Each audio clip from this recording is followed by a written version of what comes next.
Hey guys, Kathleen Ferguson here, CEO and founder of Coach360. Today, we're diving into an often overlooked aspect of our health, the water that we drink. Microplastics in our blood, chemicals in our organs, and heavy metals in our tap water. These are not just fringe concerns, these are daily realities. And for those who prioritize peak performance and well-being, it's a troubling contradiction. I had the opportunity to sit down with FloWater's CEO, Razgaitis, and we unpack how clean hydration is becoming a cornerstone of the wellness movement and how you can implement these systems that FloWater's created into your club and studio facility and overall knowledge of the water that we drink and why it's important. So enjoy this episode and can't wait to hear your feedback. Hey everybody, Kathleen Ferguson here, CEO and founder of Coach360. I am so excited to bring you a very special guest today, Razgaitis, CEO and board member for FloWater, which is an incredible organization that is bringing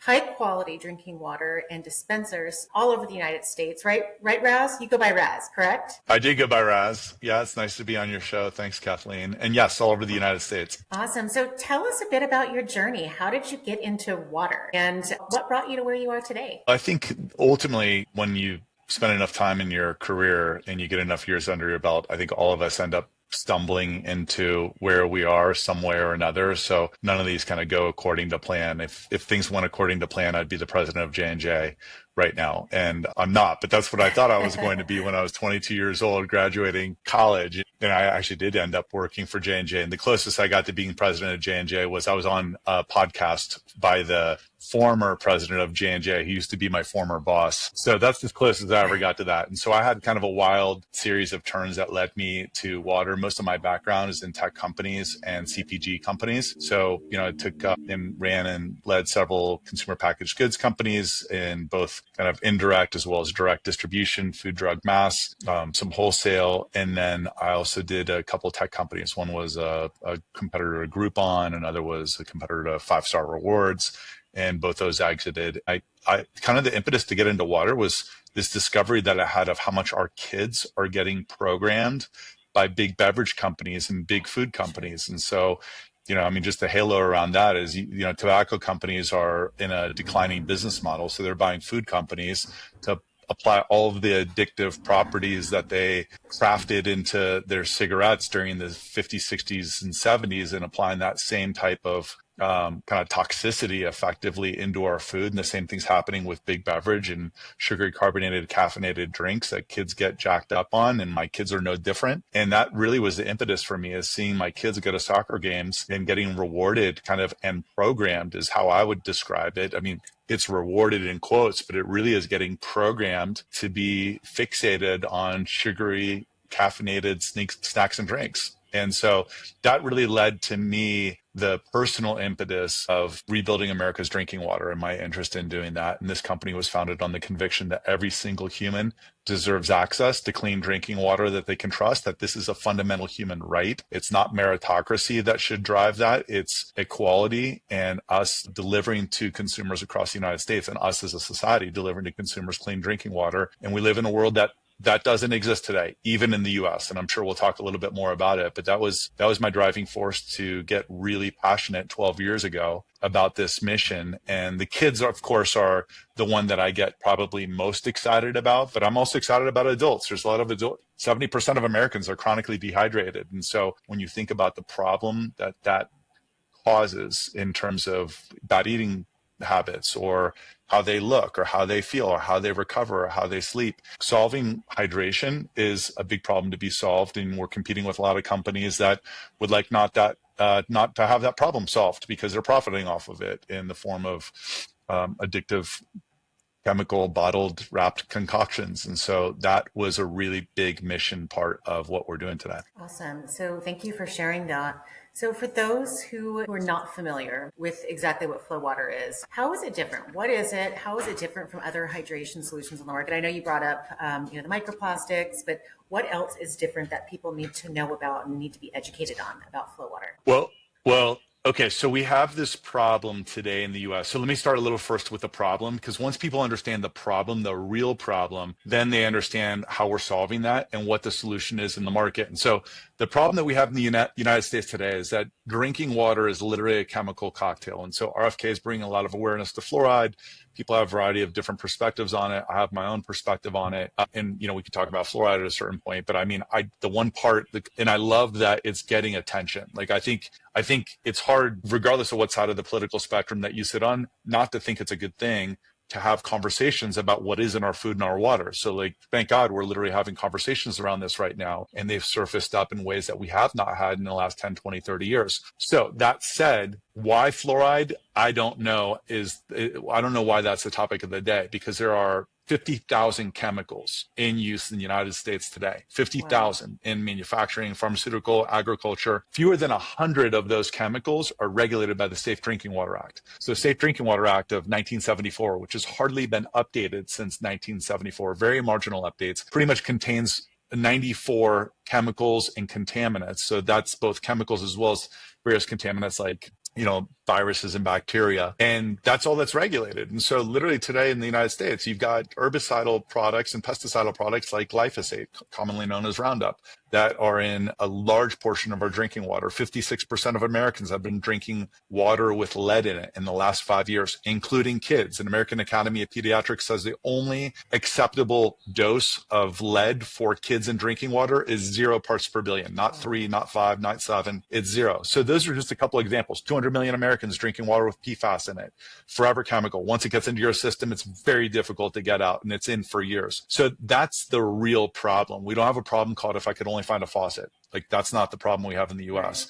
The problem is I don't as a consumer, don't trust what's coming out of that faucet. And then the people that play and profit off of that problem are bottled water and big beverage companies, right? So, like, no one really has any ambition to solve this drinking water crisis that we're in the United States, including government, because elected officials can't solve this problem in 1 or 2 terms. So it's like one of these hot potatoes that you want to just keep passing down the road and ignore as best you can. It's very capital intensive and requires a lot of policy revisions. Sure. So that's really the problem that we're solving for. And most of the technology that exists in the market today, if you look at, there are 20 million pieces of water hardware.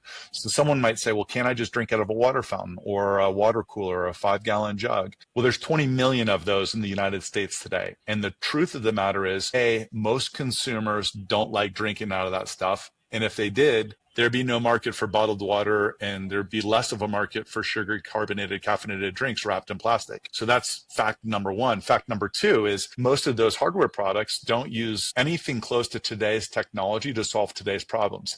This is technology that is very base level. If it has any filtration, it might be stuff that was developed 20, 30, 40, 50 years ago, very basic kind of single stage filter. And that does not solve the prolific problems that we have in our drinking water in the United States today with this chemical concoction that we've allowed through pretty much complete unregulation. And I'm not like Mr. Regulation. I'm kind of a centrist and independent, but I think if we need to apply appropriate levels of regulation so that what is coming out of our drinking water is safe, clean, and effective. And that's what makes FloWater so different, is that it was designed with today's technology to solve today's and yesterday's and also tomorrow's problems as it relates to contaminated drinking water. So it effectively, a FloWater machine dispenses bottled water like quality water directly from any water line, free of plastic wrapping. Wow, that's fascinating. And honestly, it's shocking to hear that there's so many contaminants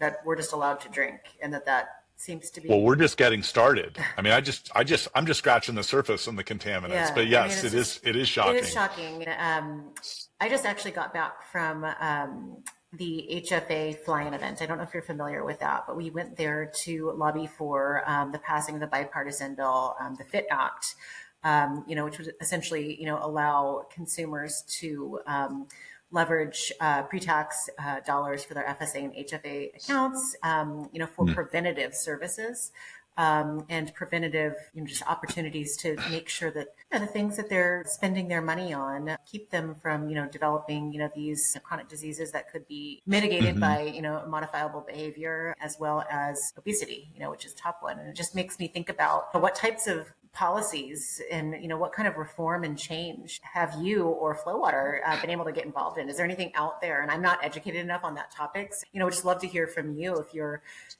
what you're hearing with the stuff with RFK, what kind of policies could be implemented to make sure that we all have safe drinking water. I mean, especially the children. It's ridiculous that they're going to school and drinking essentially contaminated water. It's really almost upsetting. I'm going to share some data that I think every parent should absolutely know about kids and water and lead, just as one proxy and an example. I am curious, do you feel like do you notice a different climate or receptiveness to the nonpartisan bill that you brought forward about using FSA dollars for preventive care? Yeah. So interestingly enough, and no real data to support this other than my own experience in going there. I went to the fly-in last year. And a lot of the congressmen and women that we were talking to had said, this act is not going to pass. And then come to find out, it's actually passing. For the most part, it will pass during reconciliation here coming up very soon. And all of the Congress people that we had talked to had either come forth and said, we're going to co-sponsor this, or they said, we are going to co-sponsor this. So it was just an interesting shift from just, 365 days ago. For sure. To see that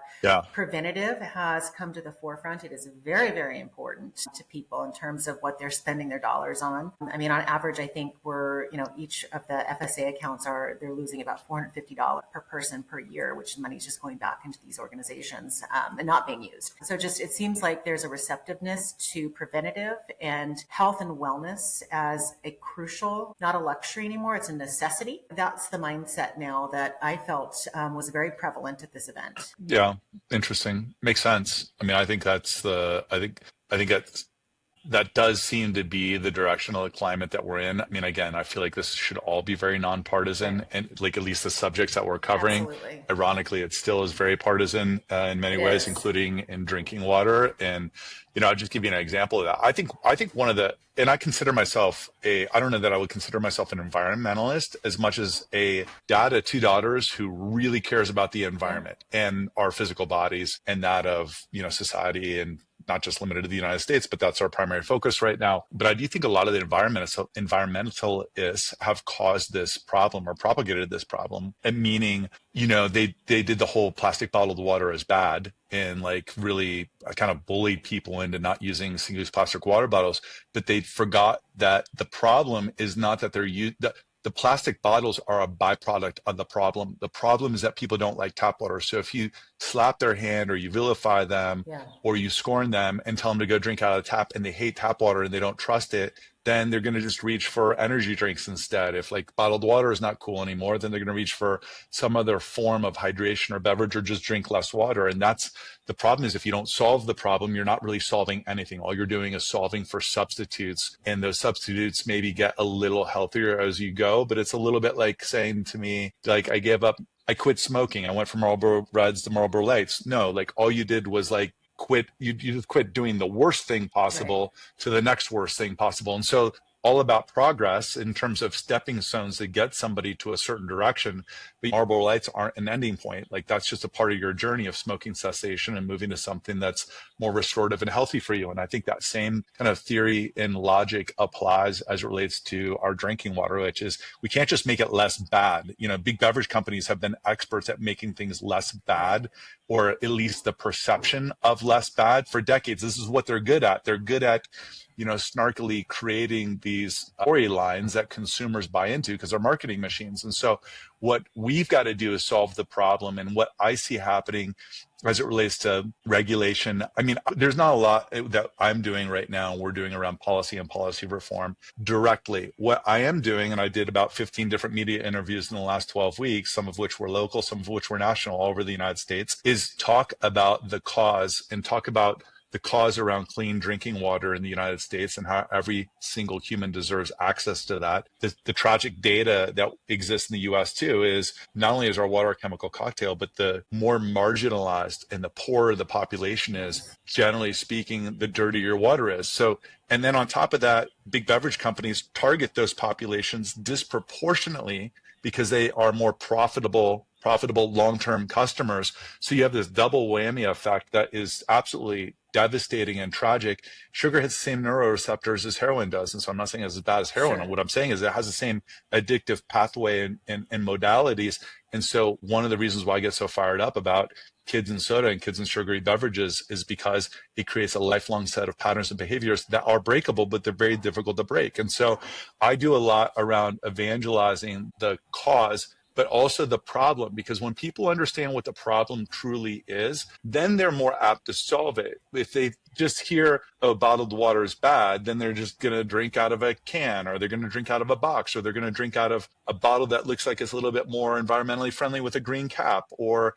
you can't just hear that it's bad. You have to hear what the problem is. And so if the average American is eating and drinking one credit card's worth of plastic a week, the average American has a plastic spoon's worth of plastic sitting in their brain in the form of micro and nanoplastic, that causes people to change behavior. So I really believe that policy reform first starts with a consumer population making steps to really have a revolt around the status quo. And then that begets a policy and regulatory reform.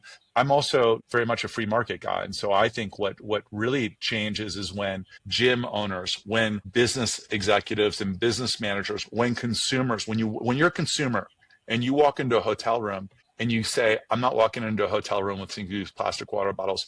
What I can tell you assuredly, having talked to hotel executives in HQs of brands that you would know, is those stories get up to them and it causes them to think differently. But companies are not going to behave differently without some consumer constituent driving that change. And so my perspective is, don't wait for the government. Don't wait for policy reform. Don't wait for all these regulations. We live in a world where we have to regulate ourselves and drive the regulation and be the voice to drive that, first through decisions, and then we can also layer in policy on top of that. And so I talk about policy, regulatory reform, federal mandate testing around lead levels, which I think is an abomination that it doesn't exist today. 50 years later, 5 Republican presidents, 4 Democratic ones, none of them can get their stuff together to be able to create federal lead testing, which is a travesty and it's a total abject failure of both the right and the left. But let's do it ourselves and let's create that change. That's my perspective on policy. Yeah, a couple things that and how it's evolving. Yeah, no, that's great. I mean, a couple of things that you hit on that just got me thinking were just about accessibility, right? Like clean water accessibility, for children. I mean, you think about healthy food accessibility, and you look at some of these underserved communities, and it's just healthy food is not made to be accessible. That's why it's like all the fast food places are just, they're dirt cheap, and that's where they're eating, is because they can't afford, to go to a Sprouts or to a Whole Foods to be able to have that clean, healthy they're food deserts. Yes. Totally.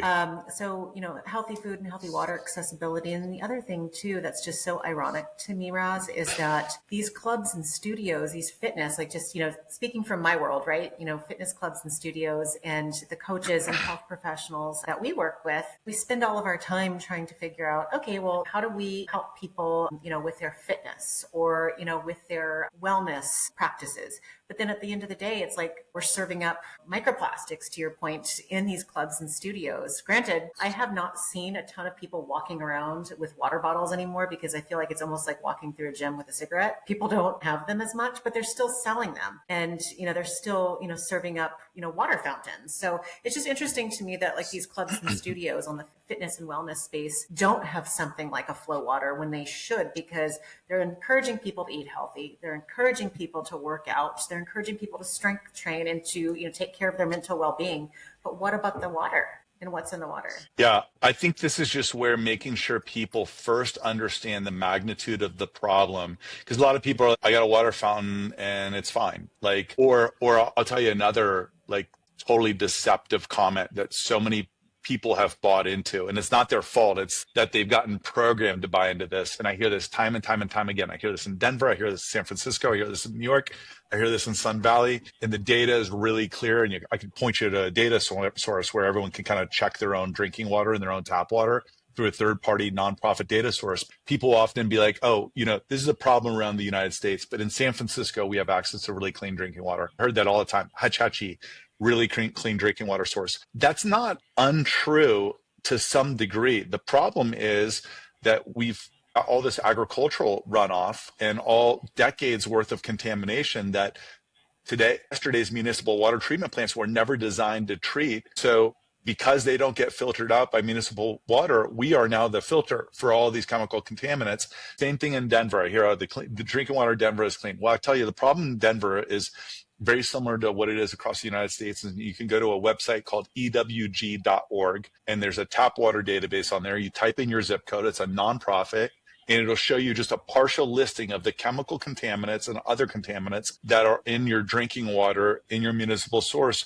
And there will be anywhere from a dozen to 2 dozen that far exceed EWG's health guideline. Many aren't even regulated, because I mentioned to you 50,000 chemicals in use in the United States, fewer than 100 are regulated. So many of these aren't going to be regulated, but you'll see this chemical cocktail that's in your water, and there's not one zip code that for which EWG has data that doesn't have some pervasive effect. So ultimately, I think people don't fully realize it. And going back to your comment about, people aren't drinking bottled water anymore as much in a gym, or it's very uncool. And I've been using the environmental cigarette. Bottled water and plastics are today's cigarette for a while. And I think that is becoming a truism. But the data that is really clear is that even when you're not drinking bottled water, you're drinking your bottle of water in the form of tap water. That's the truth. So I'll give you an example. SUNY March of 2017 did a study, and they found that 90+% of the bottles that they studied had around 300 microplastics per bottle this size. I think it was a liter, and this is about 800 mils. It was about a liter. They also found that 90+% of the tap water had 200 to 300 microplastics per liter as well. So here's the metaphor. The metaphor is we're sitting in a conference room, 8 of us are sitting there, 7 of us are non-smokers, and 1 person is smoking. All 8 of us are smokers as a result of secondhand smoke, sitting in a conference room, all inhaling the same oxygen and air. And that's exactly what's happening with our drinking water across the United States, because we've got plastic that doesn't biodegrade, photodegrades. One piece turns into 2, 4, 8, 16, lots of little pieces. And so now we're literally drinking our bottled water, even when we're not drinking out of a plastic bottle. And that's the problem that gym owners and fitness professionals, you want to solve a big problem. In my perspective is, we don't need to sell another FloWater refill. I'm glad to sell FloWater refill stations, but it's not just about selling another FloWater refill station, because I often will say do something to gym owners, whether it's our system or someone else's. Though, of course, I'm biased to believe that our outcomes is the best, provides the best ROI that a gym owner could expect for and hope for. But my perspective is, hey, you want people to have better recovery, better sleep. You want them to look better. And 70% of Americans chronically dehydrated.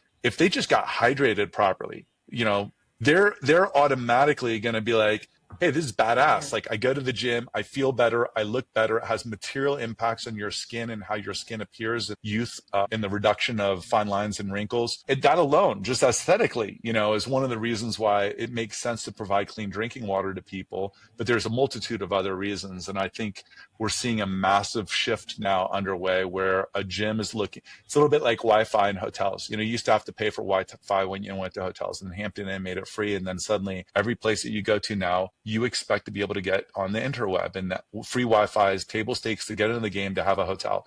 And the exact same thing is happening over the last 5 years, especially right now with clean drinking water. More than 3,000 locations across the U.S., multiple national account agreements as FloWater brand standard. So we're starting to see that change, but I think it requires awareness. Mm-hmm. People sometimes just don't know, or they don't think about it. Yeah, it just seems like to me this type, you've teed up the problem. Obviously, there's a significant problem going on right now with our drinking water. So let's dive into the solution a little bit, because to me it seems like a no-brainer for every club and studio to have. If they don't have a FloWater, they should have something else. I don't know what else is out there that's as good as FloWater, since I've tried and sampled it myself and several of the clubs and studios that I personally work with. But what is how would a club and studio go about implementing this? Is it like a whole built-in system? Is it from an operational perspective? What does that look like for them? Well, okay, so let me answer that question by kind of backing into it a little bit by providing some context, which is standard water fountain has a single stage carbon filter, and I'm going to do a little real time. So there you go. There's a this is like a little bit of our R&D and Okay. test lab and Oh, cool. competitive products. And these are some of the other iterations, prior iterations, future iterations of FloWater. And I got a working warehouse in the back of me and an office downstairs. But that's a standard LK hydration station, single stage carbon filter.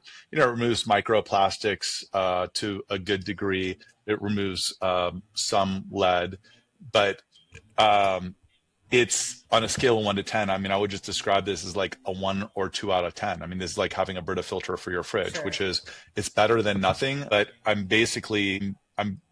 marginally better than drinking water or tap water straight from the tap. So there's kind of the spectrum is this. You start out with single stage filter, then you can do triple filters or triple filtration, carbon, sediment carbon. Then there's something called ultra filtration, nano filtration. Those are better. Those are like 4, 5, 6s on a scale of 1 to 10. And then you get to reverse osmosis. And so reverse osmosis, and we use a form of reverse osmosis called advanced osmosis. So we think it's as good as reverse osmosis, but some improvements in capacity and less byproduct water or less wastewater. My advocacy for anyone in a business, a hotel, a school, a gym, in particularly in fitness, get some form of a reverse osmosis system. And the reason why is simple. You have 50,000 chemicals in your up to 50,000 chemicals in use in the United States, many of which are making their way into drinking water. The only thing that really will get rid of this is something that filters and purifies down to 0.0001 microns. I think a human hair is something like 10 to 12 microns. So just to give you an idea of how small 0.0001 microns is, it's minuscule. It basically captures all viruses, all bacteria, all dissolved solids. And that's really what you need. So we're not the only company that does reverse osmosis systems. Now, we have a very unique setup and structure, both form of RO as well as remineralization and a certain taste filter on it that makes it taste better than bottled water. And 8 out of 10 people will say FloWater tastes better than their favorite bottle of water. And that's part of the magic of creating a cool brand, is they need to like it more than what they already love. And so that is part of the FloWater magic. But I would just say, get in a reverse osmosis system and you need to have it remineralized. Now, what makes this thing unique is if you look at some of these, I'm going to do a little more show and tell. I wasn't planning on doing this, but like to the side of that water fountain are like a 5-gallon jug and a water cooler. And that's typically, there's 20 million pieces of those water hardware devices in the United States. That's basically why we have a bottled water problem. Those products right there, because people don't like them and they don't do a lot for the water. And so what we did was we said, okay, how do we create something that tastes better than bottled water, that is cool, that's crisp, that's clean? Taste and trust are the two reasons why consumers don't drink tap water or don't like it. So we basically built a system that solves taste and trust as the two Halo brand promises. And, we did simple things as well, which is, if it takes you 30 seconds to fill this bottle in a water fountain, which is what it does on average, like at a hydration station at an airport, it's 25 to 35 seconds for a 100 ml bottle. That's a problem when you're in a gym. You got 10 people in line. You don't have 3 minutes to wait for water. It becomes annoying. So what we did is we built a system that dispenses in under 10 seconds for a bottle this size. So there's little things there. What I get excited about are the outcomes, which is when we deploy a FloWater unit, even right next to one of these old pieces of hardware and technology, when we deploy one, we'll see a 50% reduction in soda and coffee consumption, 80% reduction voluntarily in single-use plastic bottles, and then we'll see a 2 to 5-fold increase in daily hydration. It's super simple. It's not because we're educating them. It's because if you give consumers something that they love, they will do more of it. And I think it's probably, I'm not a fitness expert, but I'm an expert at like stopping and starting a lot of different programs. And what I've learned from just study is, if I can find something that I like to do, I will do more of it. It's not rocket science. And so I think probably what a lot of fitness professionals would say is like, if someone doesn't love Pilates, and Pilates is great for building a great body, but if they don't love Pilates, then probably going to be pretty hard for them to be compliant on that. But if you can find something that they love, it's very logical. And same with consumer products. So that's really, I think, what makes some things unique about FloWater. There's some technology to it as well that I could go into, but I think it's fundamentally the user experience and creating a great member or studio or a guest experience. I think about solving everything for the customer and specifically the consumer. If we can make the consumer ecstatic, the customer is a hero, and we do fine as a company, and we do well as a company. That's really interesting. And I had no idea that it only took 10 seconds to fill up that bottle. That's really cool. I've never seen anything like that. It's one of those things too. Like, just the metaphor on it is, I mean, you've been on a web page where you're checking out and like it takes seconds, maybe not checking out. Maybe it's like submit your email for X, Y, and Z, or like Sure. click to learn more. And if it loads slow, like the risk of you clicking off is kind of high. I mean, like the drop off rate just in ecom. So there's a lot of things about like solving for the technology and making it simple and streamlined that we tried to think about. And like not any one of them is necessarily the breakthrough. I think it's just the collective technology and how it all works together is why people like, Apple devices. Like they're just really well integrated. It's not any one feature for the most part. It would be really interesting to do a FloWater challenge in one of these clubs and studios, Raz, where these consumers and the customers, members actually can see measurable data differences in their wearables from having a FloWater station versus using a different station another month and see what that does to their data. I'm sure that. That's a great idea. Should we do it? I love that idea. Yeah, I think that's a great idea. Because everyone's using their wearables now and looking for their actionable insights on how they should, adapt their nutrition and fitness and wellness routines. Can you imagine what that data would look like if they were actually hydrated and they were functioning at their highest because they're using a superior water product? What percent of people do you? I don't know the data on this. What percent of people going into a gym, and maybe it depends on what kind of gym, but what percent do you think are using a wearable of some type? There's actual data that supports this, and I should know this, being in the industry that we're in. But I will tell you, I want to say it's somewhere like 70 to 80% of people are wearing wearables. Is it really? Yes, and in fact, the other day, someone was asked to do a show of hands on who had on an Oura ring. I want to say probably like 8 out of 10 people had on an Oura ring. You're kidding me. I just got mine last week. Everyone's obsessed with it. So, I don't have one.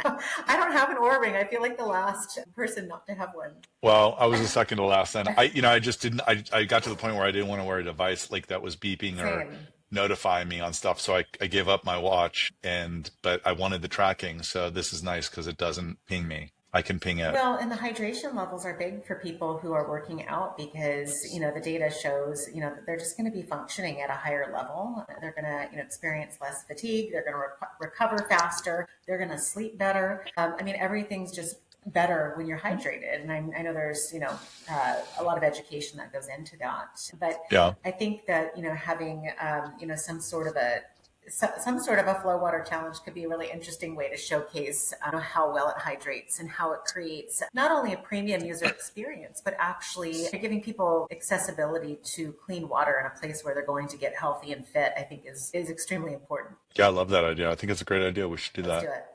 I know my VP of marketing's downstairs. I'm going to mention it to her on the way down. But yeah, we can definitely help you out with that. So I know that we're getting kind of short on time here, but I did want to ask you just back to the operational. So if a club and studio, like say a Lifetime, they've got 188 locations across the United States and Canada, how would they go about, what is the ease of installation here from an operational perspective? Well, this is one of the reasons why our schools business and education vertical is exploding, because it's so easy. Like schools are very demanding around simplicity of install. So I'm not comparing schools to fitness and the fitness industry. What I'm using that really as a parallel is one of the reasons why that business is exploding for us is partly the technology, but then also partly ease of installation. So this applies for gyms as well. There is really effectively no drilling and mill work and plumbing that needs to be done with the deployment of a FloWater refill station. So effectively what we do is we take this piece of equipment, we ship it to the location. There's 1/4-inch water line. We hook it up within 100 feet of any water and drain line. We have a water line that runs in, a drain line that runs, nestle it neatly or put it under encasement and concealed encasement along the floorboard or along the ceiling, whatever it may be. And, there's once in a while we have to run through a wall or through a door or something like that. Those are very non-invasive, very simple things to do. And generally speaking, within 45 minutes of showing up, we got a technician that is pressing the very first fill and providing what we believe to be the world's best tasting, most trusted water that you can possibly get, that is available with zero latency on demand in whatever location that someone wants it installed in. I mean, within reason, of course. But, we deploy into thousands and thousands of gyms across the United States. And some of these go from very boutique studios to, big box style or resort style fitness / wellness centers. And so ease of installation is probably I don't think it's like the reason to do it. I think it's just a byproduct of Sure. making it easy to do business with, but it is an easy turnkey thing for us to be able to do. And a lot of times what people do is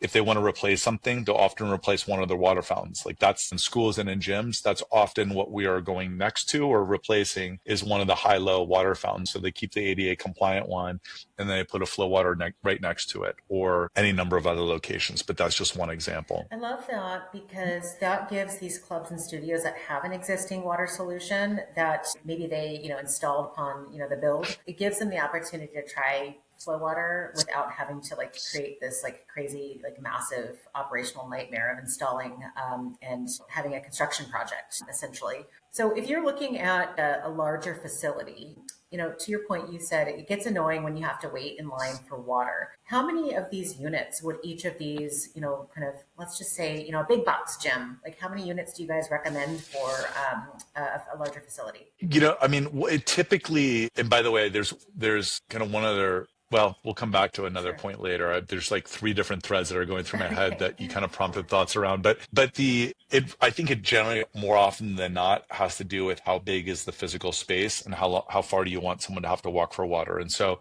a lot of these builds have already been done. So there's some companies and some brands where we're brand standard. So every franchisee that opens up an X, Y, and Z location automatically gets a FloWater. They get a certain type of reformer. They get a certain type of bike. And there's maybe 6, 8 different products that are the brand standard because they are committed to providing the very best technology and equipment and experience to that studio member. And so FloWater is often one of those with some of the national accounts that we have. Now, that being said, many locations, of course, have already been built out. And so for us, it's as simple as really hooking in a water line, as we discussed earlier. But the data that I wanted to just mention to you real quickly is that when we do a demo of a FloWater unit, over 90% of the time, when someone tries the product, they convert into a 5-year contract. Over that entire 5 years of that contract, less than 5% kind of churn out is what we would say. That is far lower than the kind of dissolution rate of businesses across the United States. So our churn is less than the average churn of businesses in the United States, just as a result of market and circumstances. And at the end of 5 years, for the first 120 days of this calendar year, we've seen 94% of those customers renew into another 5-year contract. And it's been well over 80% life to date over the last 12 years of the company. So kind of the halo on it ends up being, hey, if you want to do something great for your members, yes, this sounds like a FloWater plug, and it's hard not to be such a believer in this when I've seen the impact and what it can do for $5 or $6 a day. It's like my favorite coffee shop here in Denver is $5.97 for a cup of coffee. It seems ridiculous for a cup of coffee right now, but this is just what the world that we're living in now. So I don't go every day, but I go once a week. But literally for less than the price of my favorite coffee for daily, you can have unlimited supply of FloWater. It's easy to kind of sell and evangelize this for me because I just look at this as, gosh, this is one of the best ROIs that you can provide clean drinking water. And it doesn't end up me needing to be the one that says it, because what ends up happening is my texts blow up. I got 3 friends just in the last couple of days that deployed FloWater refill stations. One is a kids gym and swim club in Denver, Colorado. Another is a warehouse and a guy that used to work at Amazon that now works at as an executive at a logistics firm in New York City. And then there's a third one. And my texts are blowing up with all these comments and little captions and these little videos of people saying, this stuff is insane. I can't believe we lived so long without it. And so it's hard for me not to get excited about providing clean drinking water to people that need it. And it also to take away a little bit from the products that people don't need that they are consuming, because you drink more water, you're going to just naturally do less bad things. One of the common reasons people overeat is because they're dehydrated.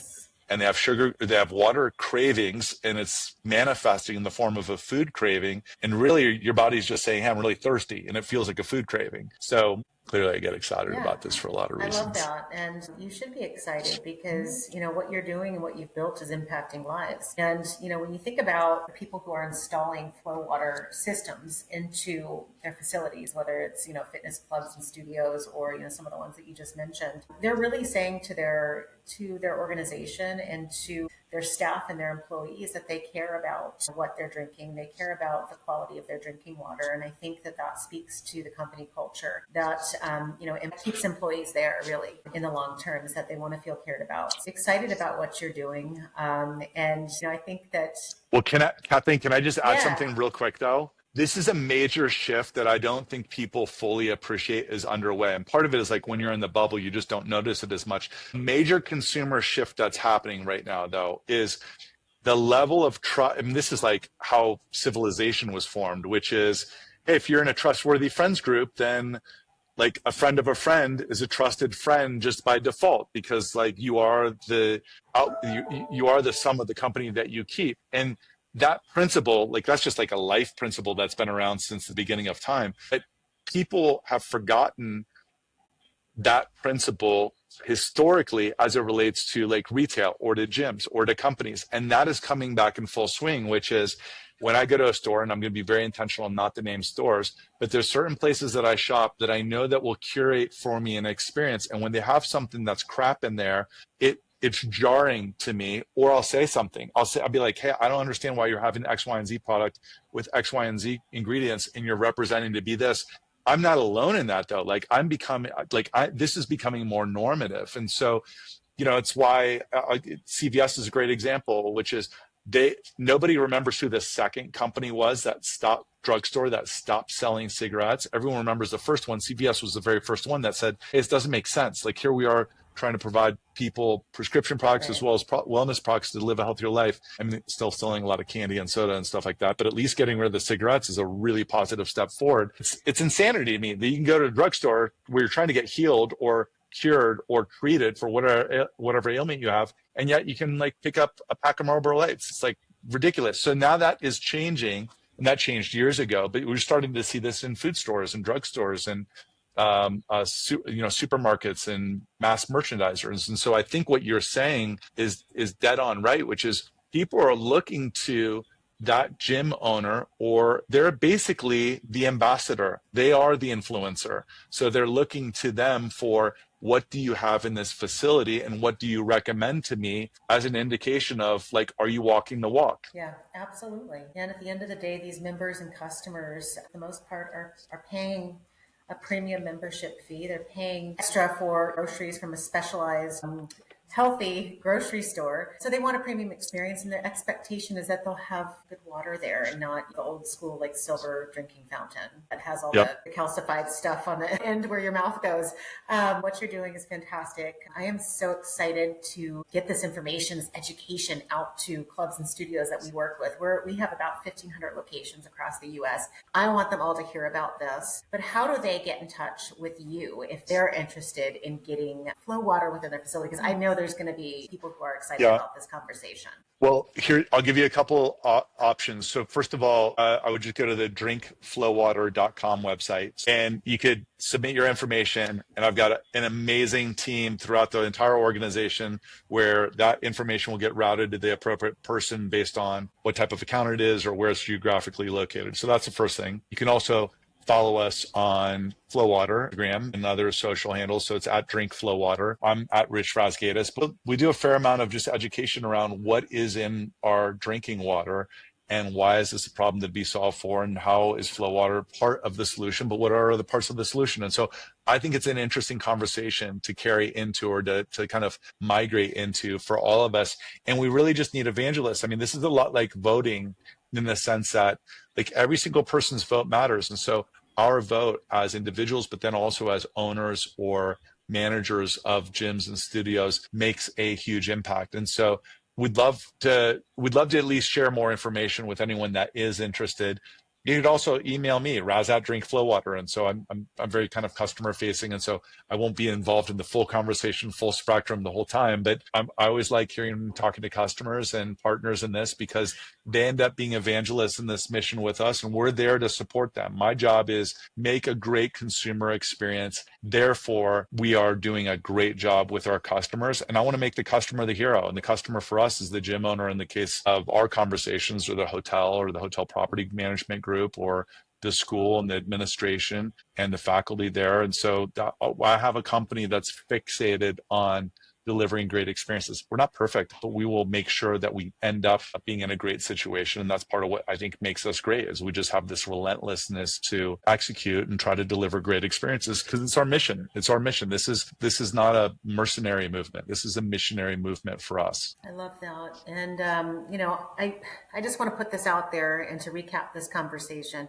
none of what we do in terms of these conversations is ever sponsored. So we talk to people who align with our mission, which is to impact the health and wellness of lives of millions of consumers across the United States, and really from a global perspective to, create a healthier planet. So, to recap this conversation, as FloWater provides a healthier alternative to what's in, many of these facilities today, because there's so many contaminants. In fact, I think you said there was, thousands of contaminants, and obviously the presence of microplastics in the drinking water that not only, our children are drinking, but all of us are drinking on a daily basis, essentially, when we don't have something, that's leveraging reverse osmosis. You have a solution in FloWater for these facilities, whether it's clubs and studios, boutique fitness, hotels, really anyone, that would have, a water solution.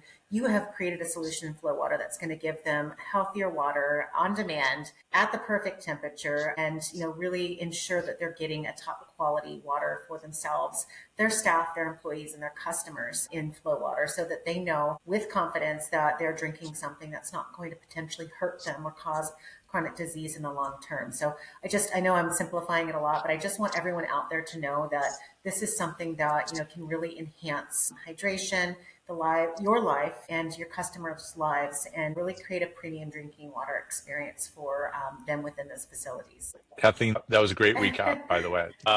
Thank you for having me on your program. It was a pleasure. Yeah, it was so fun talking to you. I hope that we can do it again. I am all in on this FloWater water challenge, hydration challenge within these clubs and studios. So we'll talk offline about what that could look like. But happy to support you. Appreciate your time and just providing this incredible education to our audience. So thank you so much, Raz. All right, thank you.